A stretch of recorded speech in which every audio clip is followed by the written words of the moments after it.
Bonjour à tous. Nous avons débuté hier la lecture de la parabole des 10 vierges, une parabole donnée par Jésus, une petite histoire tirée de la vie courante, pour permettre à l'auditoire de mieux comprendre certains enseignements particuliers.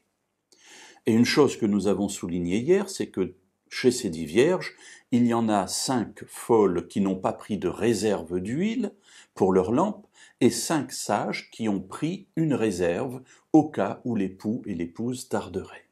Et voici que, effectivement, c'est ce qui se passe, ils tardent et toutes les vierges s'endorment. Que se passe-t-il ensuite? Lisons à partir du verset 6 dans l'Évangile selon Matthieu au chapitre 25. Au milieu de la nuit, il y eut un cri. « Voici l'époux, sortez à sa rencontre !» Alors toutes ces vierges se levèrent et préparèrent leurs lampes. Les folles dirent aux sages, « Donnez-nous de votre huile, car nos lampes s'éteignent. » Les sages répondirent, « Non, il n'y en aurait pas assez pour nous et pour vous. Allez plutôt chez ceux qui en vendent et achetez-en pour vous. » Alors voilà qu'au milieu de la nuit, le cri est là, l'époux vient. Oui, toutes se sont endormies parce que vraiment, il y avait du retard. Sortez à sa rencontre. Voilà, elles étaient là pour là. Donc elles sortent, et puis, les vierges se réveillent. Remarquez qu'elles se réveillent toutes. On parle ici de la fin des temps, du retour de Jésus, puisque l'époux, c'est Jésus qui revient. Toutes celles qui étaient dans la tente et qui s'étaient endormies se réveillent.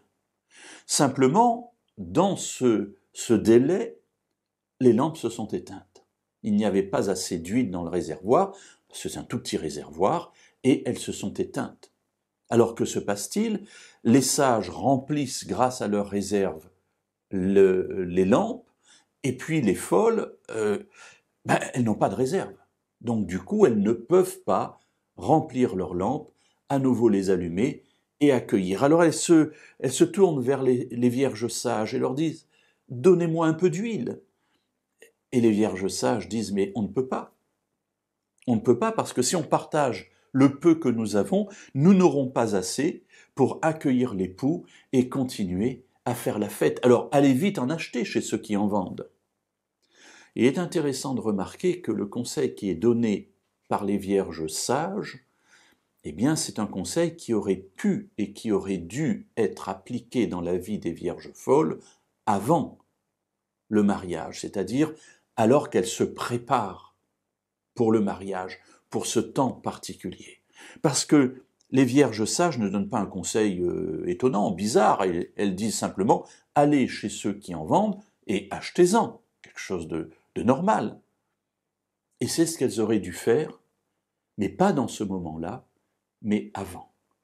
Ce que Jésus souligne ici, mes amis, c'est que attendre le retour de Jésus, c'est bien, mais il faut nous préparer pour qu'au moment où il viendra, même si c'est tard, on puisse être prêt parce qu'on aura fait provision d'huile. Alors nous verrons demain ce que c'est que l'huile et nous verrons les derniers conseils de Jésus à ce sujet.